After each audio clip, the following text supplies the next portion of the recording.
Who do you have around you? It's important to audit the people you have around you. By they categorize them. Huh? Are they friends?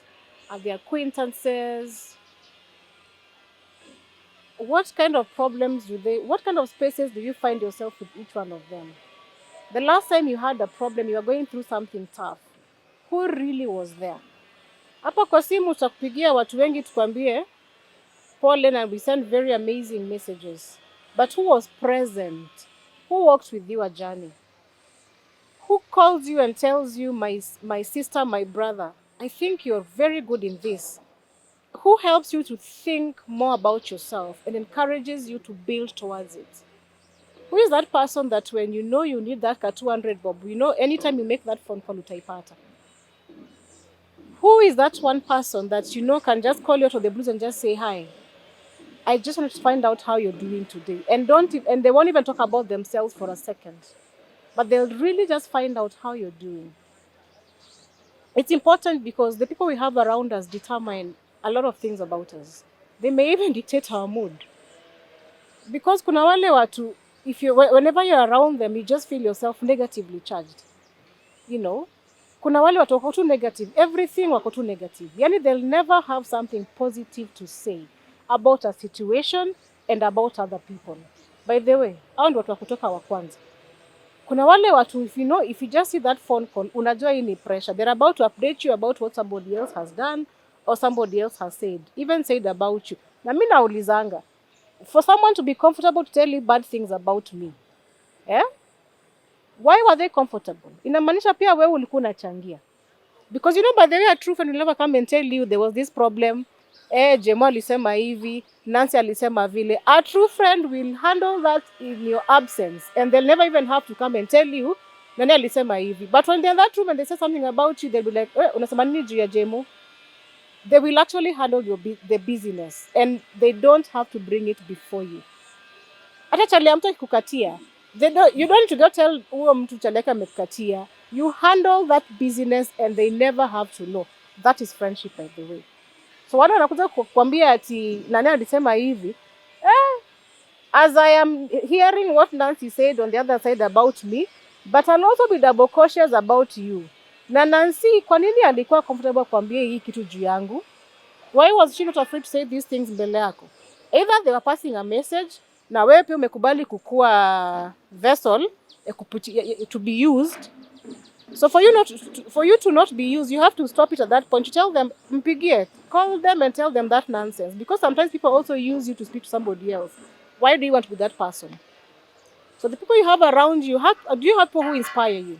Do you have people who motivate you? Do you have guys who encourage you? Do you have guys who see your potential? Do you have people who do not compete with you? Because that is actually, many people think that they are friends, but they're actually competing. Ukianza kuongea juu ya vile ulitengeneza, you just walk into a room with a nice dress, and before they tell you the dress is nice, they'll be like, but hiyo nguo si mbaya, hata mimi niko na blue kama hiyo. It's become about them. That means you're in a competing space with that person. That is not a friend. Friends don't compete with each other. Friendship is about encouragement. It's about sometimes letting you shine and I sit behind the camera and watch you shine.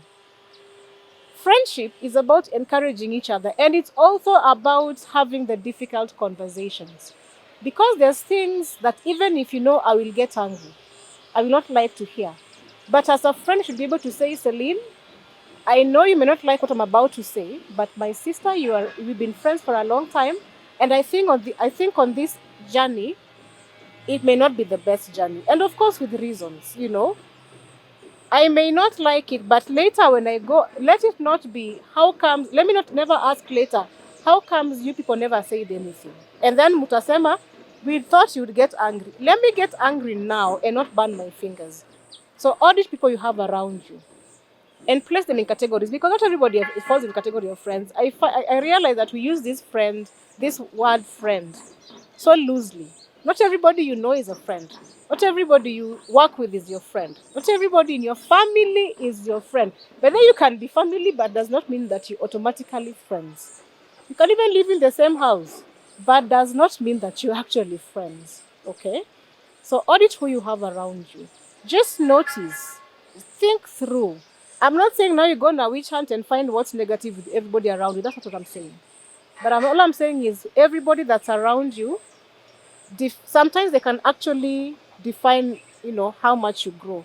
Because if you're space people who don't want to grow, how do you mess around with yourself? Aya alishapata job, ana earn pesa fulani, yeye ako sawa. Aoni haja ya kuenda college kuongeza an extra degree. Aoni haja ya kuongeza an extra learning on anything new. Yeye alishafika. And so, when you're trying to do anything contrary to that, they're thinking, why are you moving away from the path? Let's stay here. Let's stay down here. But when you move with people, when you put yourself, sometimes you have to put yourself in spaces with different people, new people, who actually are thinking bigger things, who are seeing bigger goals, who are seeing bigger dreams.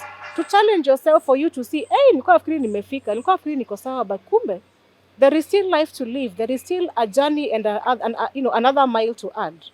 Of course, dependent on how ambitious you are. So don't always hang out with your peers every single time. Sometimes put yourself in spaces where with different people and see what else is going on out in what else is going out there in the world. There's this saying that if you only eat your mother's food, you imagine that your mother is the best cook. Well, my mother is the best cook.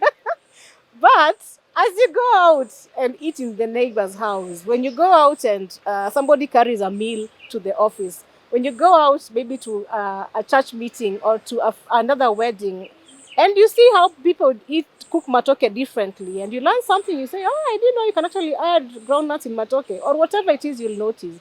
But you never would have known that matoke can be cooked in different ways if you didn't actually allow yourself to experience other foods. Yeah?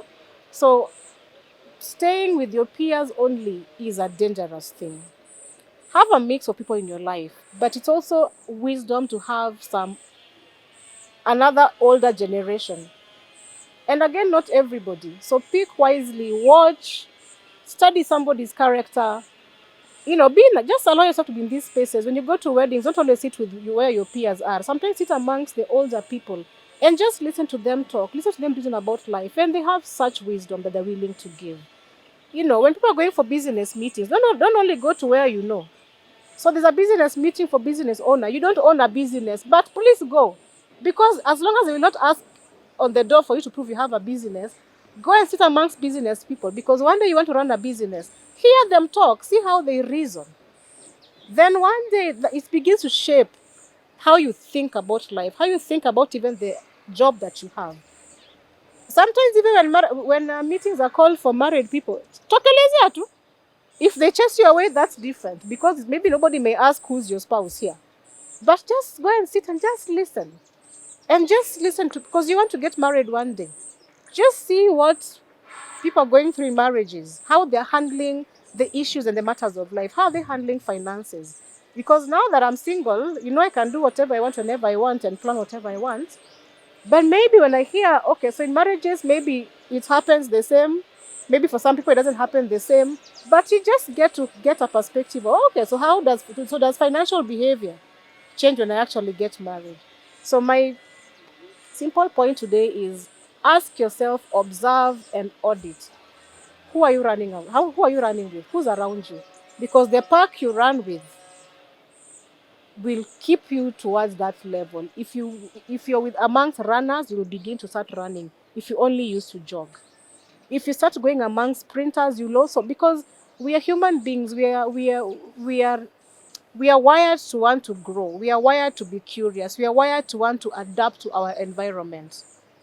So, which pack are you running with? Because that pack, and sometimes, by the way, it's okay to divorce friends, to recategorize them. You're the CEO of your life.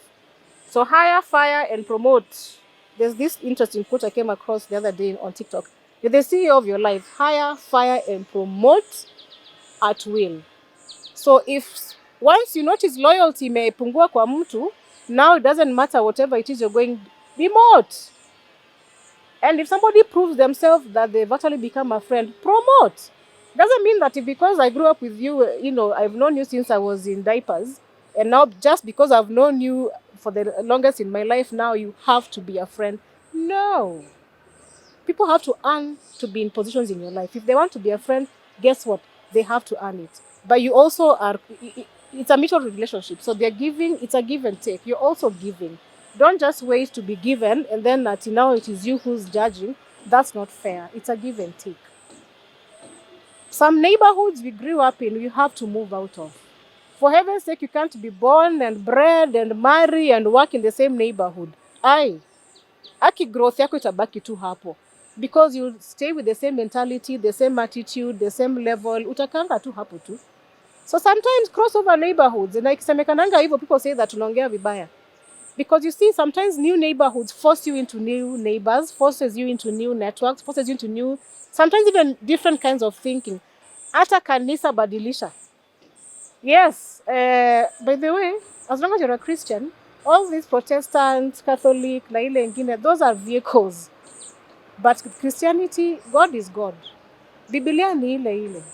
So fine, if you want to keep with the denomination, kama wewe ni Anglican, kuna Anglican in different branches of the country, of Nairobi, of Kisumu, wherever you are, hata ukienda Central, Anglican ziko branches mingi. Hata kama ni SDA, kuna SDA Umoja, kuna SDA Kayole, kuna SDA different places. Hata Hurlingham na Kileleshwa na kila mahali na Kawangware. So, kama wewe ni you can't just say mimi nimezoea hii SDA ya hapa ndio nimelelewa, niko na marafiki hapa. Go make new connections so that you're widening your scope, you're widening your gap. Because different branches may mean that it exposes you to different kinds of people, different kinds of businesses, different kinds of business people. So I like that churches are now getting these meetings, even businesses are being discussed in church. It's actually, so visit these meetings, expand your network, because that also reforms who is around you. And who is around you, by the way, determines how you're going to grow. So that is my encouragement for the day. Thank you.